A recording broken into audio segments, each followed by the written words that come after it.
Hey, this is Steve in Dallas, Texas. It's Saturday morning, my friend, and you are listening to Light Talk. Good morning. This is Zach coming to you from Washington, D.C. And today we're discussing refusing to budge. How much time should you spend in room rehearsals? Unions in Montana, finding a cheap designer, holiday cologne, and branding. All on Light Talk.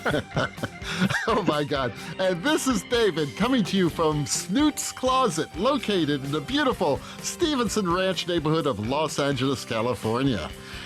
And if you don't already know, you are listening to Light Talk, and we are the Lumen Brothers. Yay! Woo. Happy holidays. Happy holidays. It's a winter wonderland. We're actually taping this on the 22nd, and there's a huge winter storm sweeping across the country today. It's Armageddon here in That's right. Texas. There were some snow flurries, and there's only like 3 accidents on the highway. People are out protesting in the wind farms.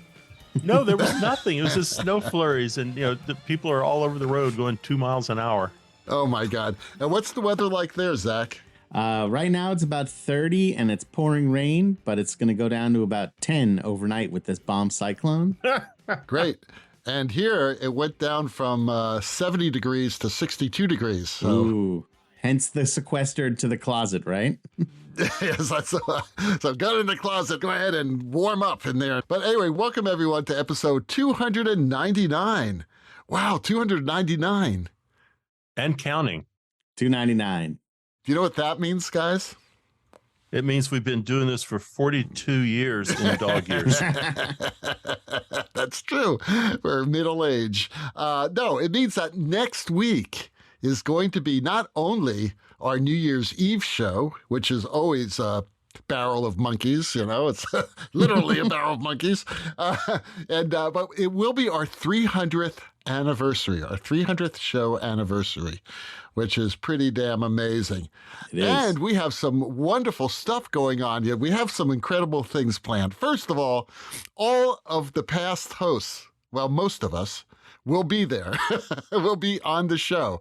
So I think there are like 7 of us. Okay, so the entire Lumen family will be there, which is really, really exciting. But we're going to also have some fun things like infamous quotes. We're going to maybe play a couple of bloopers. We're going to tell you our New Year's resolutions, and we want to know what yours are too. But really important is we want to hear from you, our listeners, and we want to know how Light Talk has changed your life. Now, be cruel, it's okay. But go ahead and if you want to just give us a quote, just like a short little missive about what our program has meant to you, then please do that and just email it to either me, Steve, or Stan. My email is davidmartinjacques@icloud.com. Stan's email is stank@icloud.com. And Steve's email is stevew@smu.edu. Is that right, Steve? Did I get that right? Yes.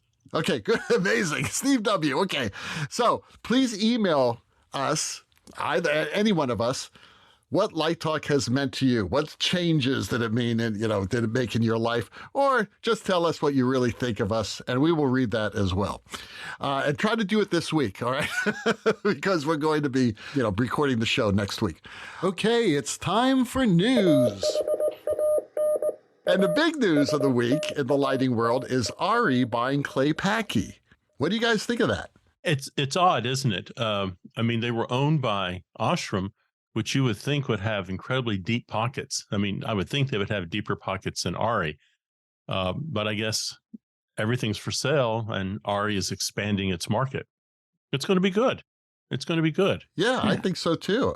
Arri has a lot of good technology as well, so it'd be nice to see crossover. Right. Well, we're talking a lot about this later on, and we're going to be talking about branding, and this is actually a pretty good, timely subject.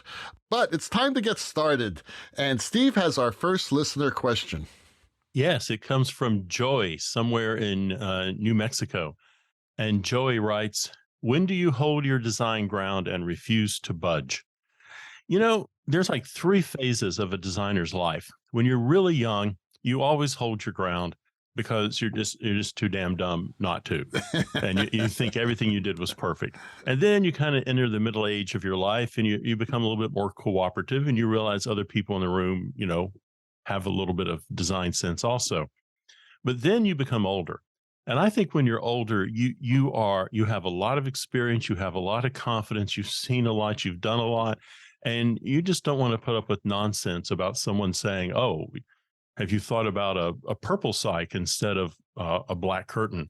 I think, when you look at your work and you've done everything that you should be doing with the director and the design team, I think you hold your ground. I think you say, "No, we talked about this. We're going to do this. This is absolutely servicing the play or the dance or the opera. It looks great on stage. It's marking all the boxes." And I think sometimes you just cannot back down. You have to get in there and just say, "This is it. There is no compromise on this." And you can do it nicely. You don't have to go outside and have a knife fight about it. And you also don't have to stand up in the theater and shout and make it a power struggle between you and the director or you and the set designer. I mean, there's ways to do this in a civil manner that you can explain your point of view. And they have you on the team for a reason.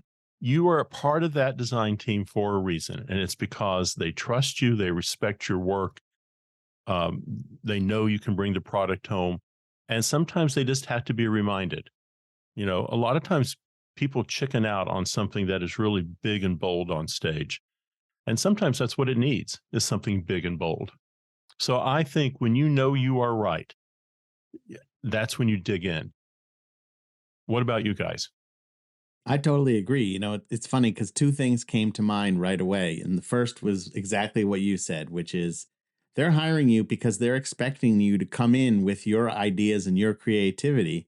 So to then immediately put you on the defensive about defending your ideas, it's like, why did you bring me in then? And I work with one director a lot who often kind of plays that devil's advocate with designers. And a lot of times the reason that he does it is because he really wants to just hear that you believe in your idea. He's not trying to question your idea. He wants to make sure you feel good about your idea. And the other thing that I thought about is one of the things that we run into a lot, especially when you're dealing with licensed imagery, is defending an idea that maybe is something where you have to deal with a particular image that you can or cannot find the license for. Oftentimes I'll work on a show and sometimes a director will say, "Well, I want to use this picture that I found in a book." And I have to say, "We can't use that." And so we have to defend that position, or we have to say, "I've done the best job I can to find the rights to this image and we want to use it. But at this point, I have to hand it off to the producers to take the legal steps to make us be able to use it or to find some other thing to do." So there's like the defending your creative ideas, and then there's also the legality part of it as well, which is an interesting challenge for projection designers in particular. What do you think, David? Well, I agree with both of you guys, but it's interesting because we've worked on a lot of shows, the three of us, and there have been several shows, maybe 10 or 20 or 30, I don't know, where you see the show starting to shift, or you're seeing the director pulling away from that original concept that you may have had with the entire team, and you start questioning it at that moment. And if the director doesn't tell you what they're doing, you start wondering, well, how's this going to affect this entire direction that we're heading in? And at that moment, I think you really need to ask during a break, go up to the director and say something like, I'm a little confused about this because we were talking about this in the meetings like 3 weeks ago, and now we're doing something different. Just tell me where you're going with this. And I think that's really important to do because sometimes the director will do things and not realize they're doing them because they're sort of jamming, which is cool, but it's going against the whole idea of the play, whatever conventions you have set up so that the story is actually told in a very cohesive way and not confusing to the audience. So sometimes says, I'm a little confused about this, is usually if you're confused, then the audience is going to be confused. And the director will either say, wow, you're right, that is against what we're talking about. But I want to do it anyway. Or they'll just say, okay, you're right, I'll change it. I'll go back to what we're doing. Or they'll say, oh no, I think we should make a change here. And I think we should change the rest of the show as well. And unfortunately, that could happen, and you have to be really facile on your feet so that you're able to actually make those adjustments. But most of the time, that usually happens. With good directors, it'll happen like after the rehearsal, you're all at the bar, and then you start talking about the show and saying, maybe we ought to shift the show at this point. So everybody's on board. And of course, me being a musician, I always think about a jazz band, and I'm always wondering, well, what if the piano player starts taking off in a totally different direction? Obviously, if you're in performance, you're going to follow it. And that could be beautiful or it could be pretty weird, right? But, you're usually following it because you're in a performance. And I think that when you're in a rehearsal, you kind of have to do the same thing and then go back and talk to the director about it if you can't talk about it at that time.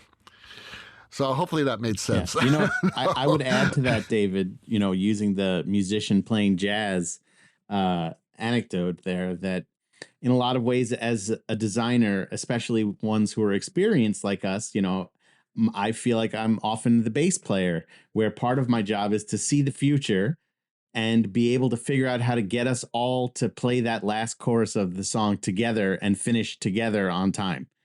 And I think that as a designer, we have to do something similar to that. So we're looking at, is this idea that I'm presenting not just right for this moment, but where is it going to take us 4 cues later? Right. Absolutely. Because you make a change in a convention in the middle of a production, then you have to wonder, well, how's this going to affect the rest of the show and how we're going to get out of it? Or how do we make, like you said, Zach, how does it make sense? How can we make it make sense to the audience?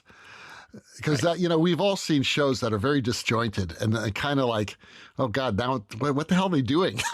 It's like saying, I'm confused now.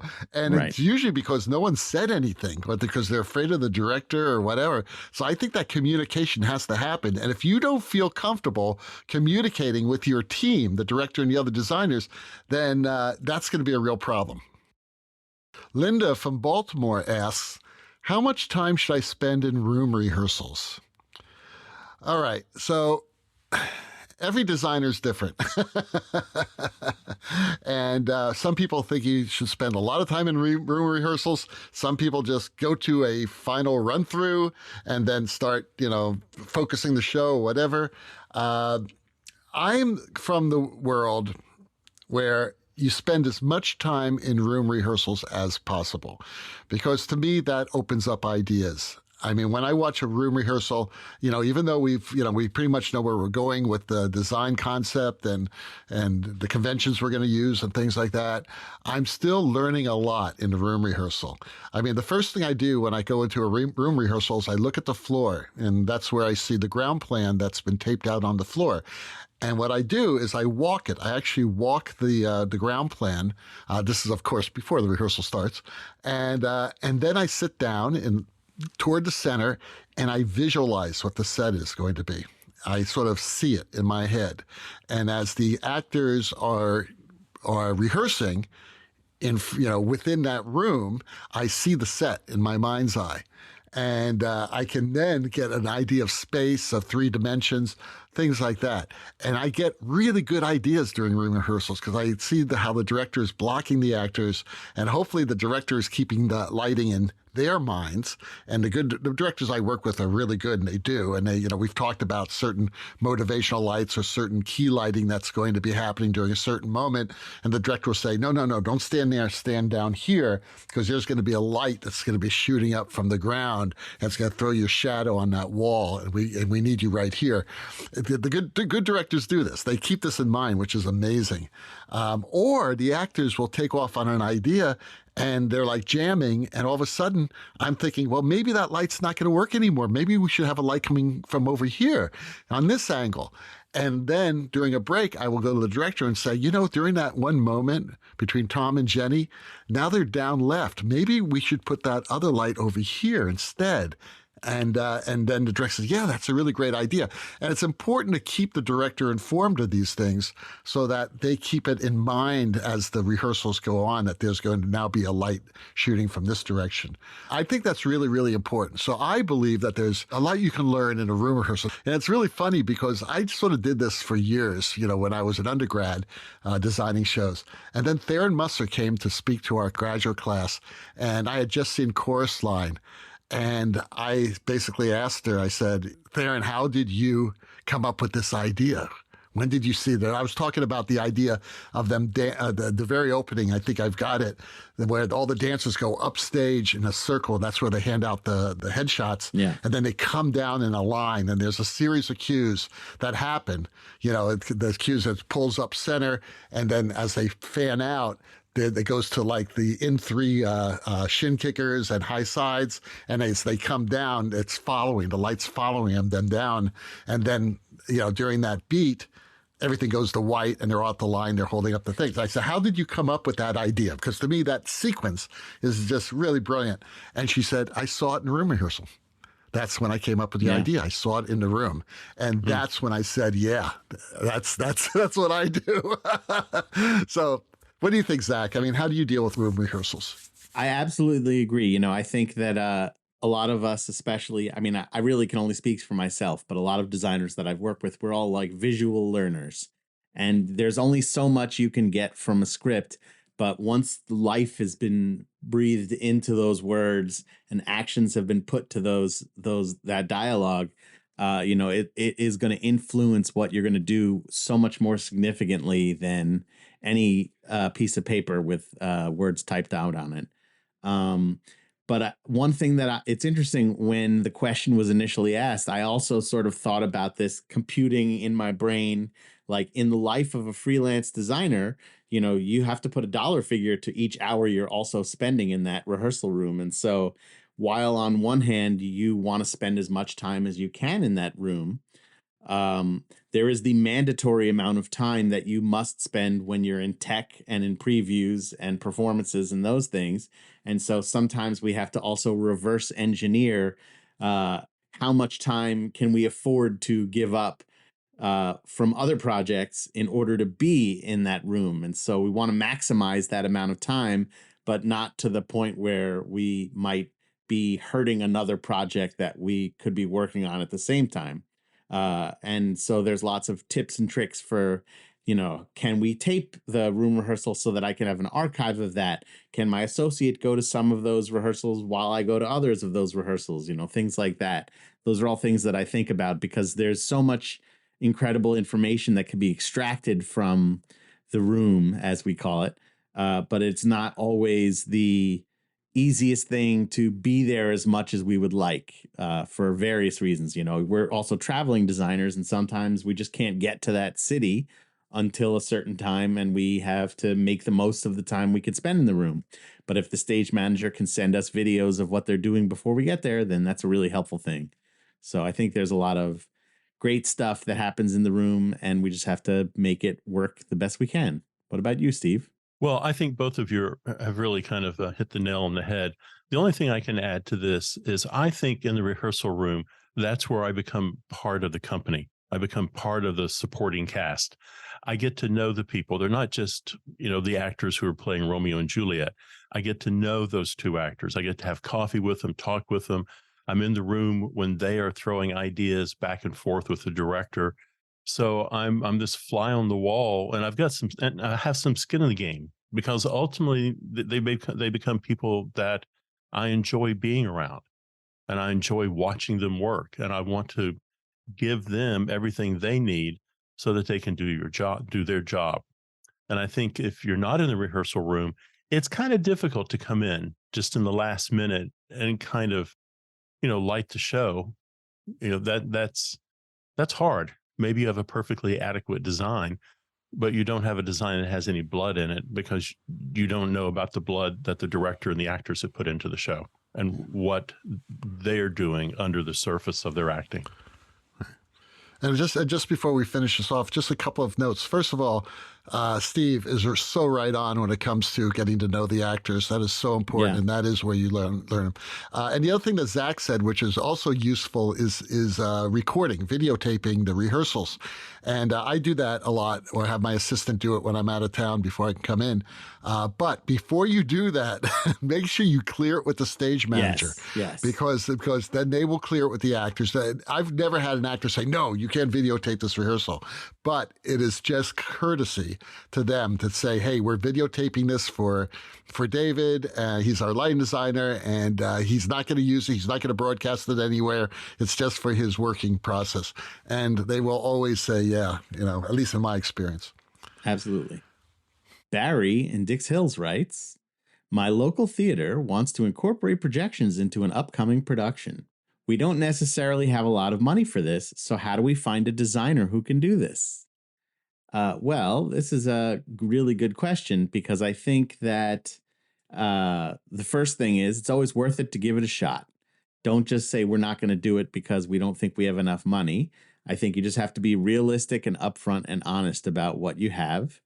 And maybe as you're pursuing finding a designer who can achieve what you want to do, you might think at looking for people who are earlier in their career, or maybe even a student level designer that's looking for some professional credits that might be able or willing to work for a lower fee at a smaller theater because they're in a time in their life where they can make that work for themselves.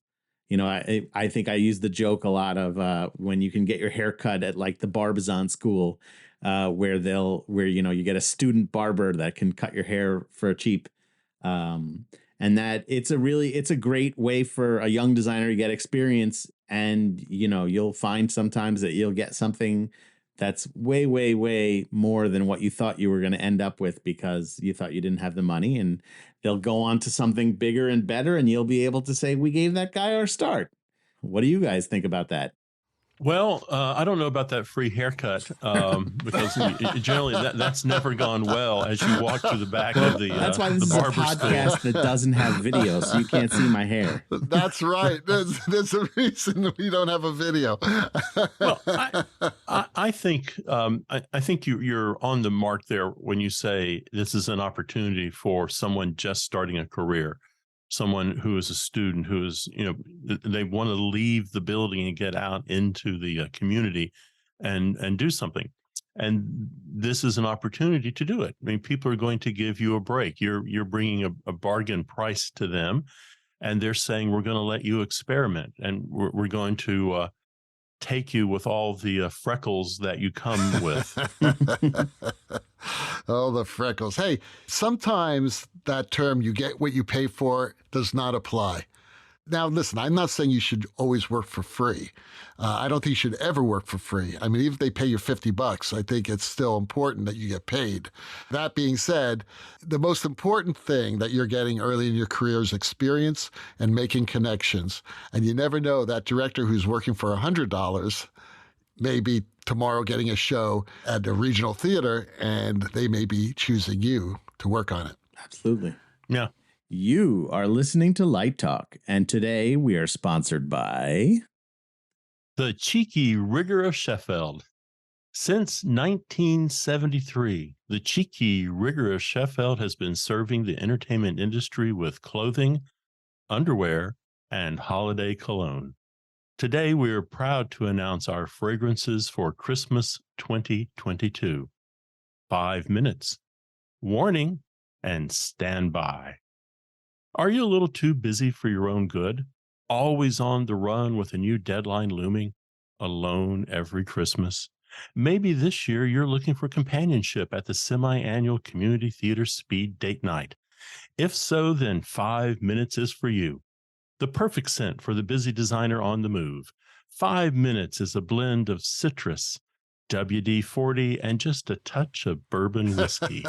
5 minutes, the scent that says, ciao, Bella. Not now. Check back in 5 minutes. The perfect splash for those boring 10 out of 12s.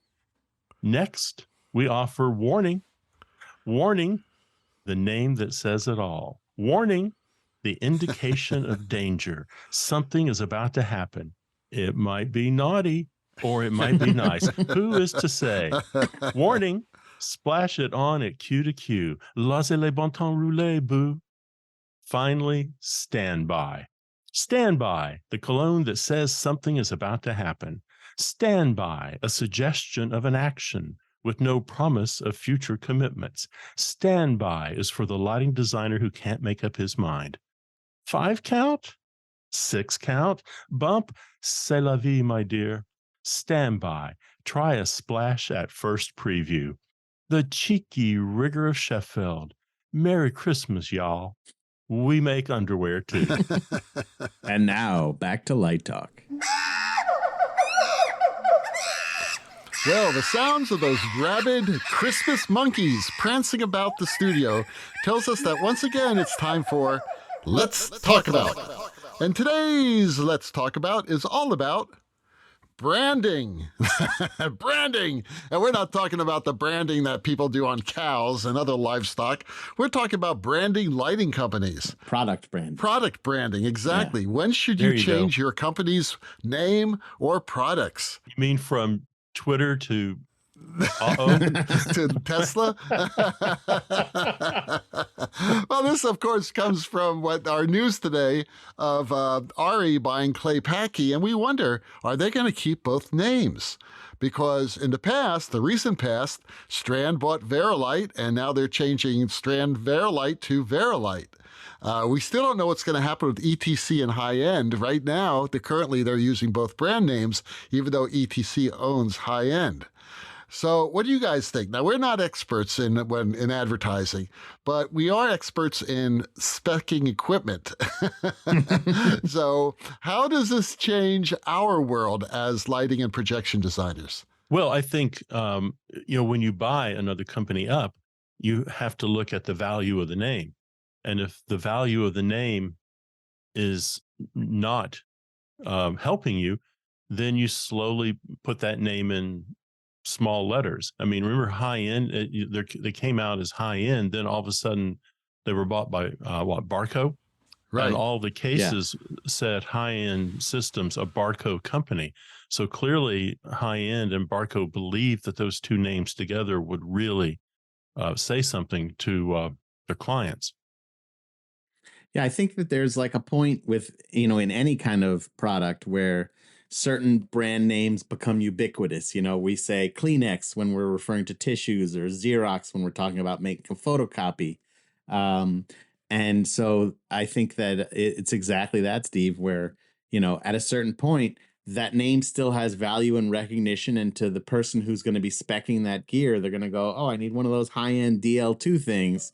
But is it a Barco DL2? No, it's still a high-end DL2 to the average guy, and they're still out there. And sometimes I'm sure when some of these companies buy another company, the fact that there may be thousands of that product already out there with the other name gives it some intrinsic value as well. That they're not trying to introduce it as a new product, so they want to be attached to the pre-existing product. One of the things that's always interesting to me, especially in the projector world, is that you have some companies where there's a factory somewhere in Asia that makes a projector, it spits it out, and then several different companies slap their name onto it, and it becomes like an Ike projector or a Sanyo projector. They're the same. In the LED world, we have different screens where the actual LEDs are made by the same manufacturer, but the brains that power it are made by different manufacturers. And so in some ways, branding means a lot. And in some ways, branding kind of doesn't mean anything in some of those cases. But I know that a lot of times it's sort of like whoever has the biggest name wins. It's funny because I was having a discussion the other day. I don't know if you're familiar with the Olympus Camera Company. Sure. So they're no longer called the Olympus Camera Company. They are now called the OM System Camera Company. They just started changing all their products over to that. And it's funny because the first time I saw it, I saw this iconic looking camera that looked like the Olympus OM1. And I was like, oh, it must be a knockoff because it doesn't say Olympus. It just says OM System. And I did a little research and discovered wow, the company is changing their name. They're rebranding themselves as the system as opposed to the brand of camera. And so, it's tricky because I think that you want to keep people buying the products they're familiar with without making them think like what I thought, that it was a knockoff. Or you may look at that and say, well, Olympus, they were a great company 20 years ago. Sure. And maybe there's some negative connotation that now comes with the Olympus name. Change it, OM. Right. No, absolutely. Again, we're not experts when it comes to advertising and branding and stuff like that, but I still question why Verilight would sort of almost totally drop Strand. But let me just say, when you think about Strand, if you remember, years ago, the parent company is still Philips. Right. And then they spun off a subsidiary company, and everybody went, well, are you not a Philips product anymore? Then all the salesmen had to explain, no, we're still part of Philips. This is just a division. And then they had to start explaining why we bought up 5 or 6 companies. So I think, that homogenization makes it a lot easier if you're in the sales force. This is an XYZ product made, under the XYZ label. Right. Yeah, I understand that. I get it. I'm just thinking, though, that when you're working with tools and you're specifying tools, you're really familiar with certain names. I remember way back when Verilight came out, it almost, moving lights were sort of ubiquitous with Verilight, even though you had a high-end out there at the time. You had Obi out there at the time. Right, you had a bunch of, European, who had really great products, but all of a sudden, hey, let's get some Verilights for the show. and people were saying Verilights. Well, no, they're going to be high-end fixtures. We're going to use some, super skins, whatever. But when I say Verilight, it means moving light. And I feel very comfortable with certain brand names. I feel very comfortable with GLP, right? I feel very comfortable with Clay Paky. I feel comfortable with Verilight. There are a lot of names I feel comfortable with.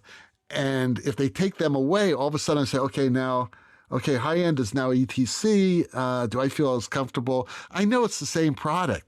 And speaking of which, I think there's also another reason why companies decide not to change the name. And I think, and again, I'm speculating, this is not news, or not, anything, but I believe that when Fred Foster and ETC decided to buy high-end, I think it was really important to the people who worked at high-end to keep that name. That they weren't now, okay, this is an ETC product. I think there's a culture within a company, and I know in high-end's case, this is a fact, there's a culture of ownership and pride, and I know that Fred really was sensitive to that.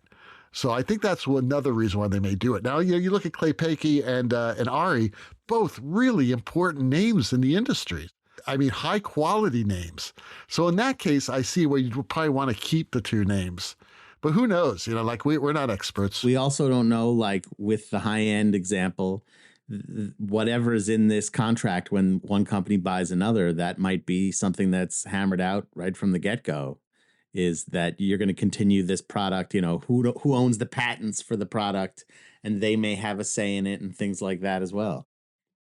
Well, I don't know. We're going to be Light Talk with the Lumen Brothers for a long time, at least another couple of weeks. So we're not changing our brand, that's for sure. Or maybe we should. Anyway, Steve has our last question of the day. And it comes from Mark in Montana. And Mark writes, I live in Montana. No one here uses a union contract. Why should I join a union? Well, the first thing that comes to my mind, Mark, is that maybe you won't live in Montana your entire life.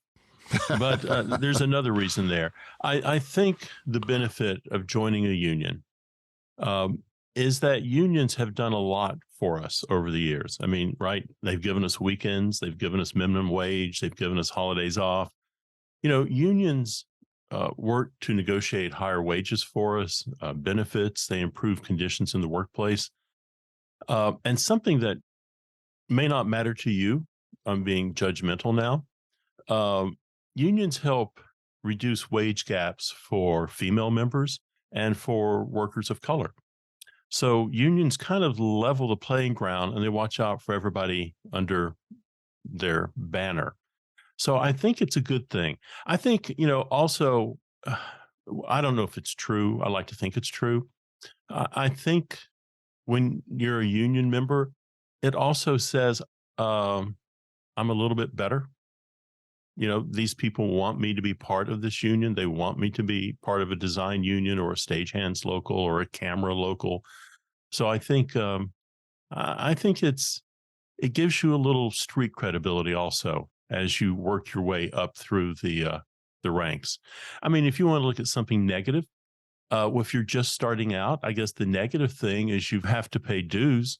So maybe you're just kind of surviving, and you think, do I really want to send these people, somewhere in Los Angeles or New York or Chicago, my dues? I'm barely making it, so that might be a negative spot. I don't know, Zach. I mean, you're very proud about this. Your whole profession is now represented by the union. Yeah, and it's interesting because the last thing that you said was the first thing I thought about, which is that there is a reality where it might not yet make sense for you to join the union. And so I don't necessarily look at that as a negative that you have to give up that money. It just means maybe you're not at a point in your career yet where you're making enough money regularly where it makes sense for you to seek that out. And just because there's not a lot of union action in Montana doesn't mean that there might not be tomorrow. And it's absolutely true what you said too, that joining the union shows that I have an established level of education in my field or experience in my field, that I've met a certain standard that qualifies me to join this group. And I know all of us have had our ups and downs and various times in our career with feeling like the union mayor backed us or protected us in a way that we felt was good or fair or whatnot. And it's hard because there's thousands and thousands of members. So they can't all be, trying to unionize the theaters in Montana all the time. But that the reality is that this is an organization that set a list of standards for workplace safety, for pay equity, things like that. There's important information about travel standards and things like that as well. Montana is a very big state, so you could be traveling quite a bit to work there because it's a very big and low populated state, as I learned when my son did a report on Montana recently. Love it. But the other reality of it too is one of the things that I've talked about with young projection designers, where they're like, I feel like I'm at a point in my career where I might be making enough money where it makes sense, but that I'm not working in theaters where there is a collectively bargained agreement that says I'm going to automatically get a union contract. That we have something in the union called the project only agreement, where basically what it's saying is the only thing that your employer is offering you is contributing to your pension and welfare, money towards your health insurance and retirement. And those are things that, what I always say, turn this from being a job into a career. Is that having access to health insurance and a pension, which are two huge things that the union gives any of its members. And so you can go work at these remote theaters or on corporate projects or something, at the Montana Civic Center, where you can say, I just want this project only agreement. I'm not asking you to give me a full on union contract, just that you agree to pay this percentage of pension and welfare to the union so that I can have some, of that protection for my own career so I can keep working. And you'll find that a lot of times that the employer is agreeable to that because it's not nearly as scary as sort of setting the precedent of being the first theater in Montana to offer a union agreement to someone before it's been collectively bargained. What do you think, David? Well, I've belonged to 4 unions in my life. 2 teachers unions, the American Federation of Musicians, and of course now USA and IATSE.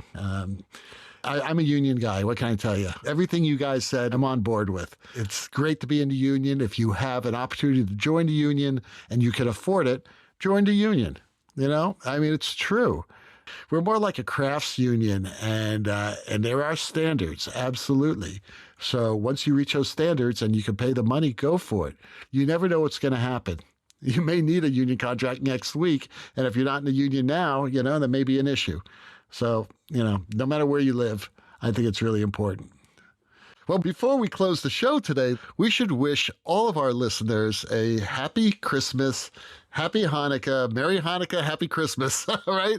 And yes, indeed. A safe New Year's. Yes. We'll see you. Actually, our 300th anniversary show will be on New Year's Eve, so we will see you then for New Year's. But we'll know that Hanukkah and Kwanzaa and, of course, Christmas has occurred by the time you hear the show. So we hope you had a lovely time, and stay safe. The weather's really bad, okay? Yes. Yeah, okay. From the Lumen Brothers, stay safe. Well, the rocking sounds of the Luminoids tells us that once again you spent another morning listening to Light Talk.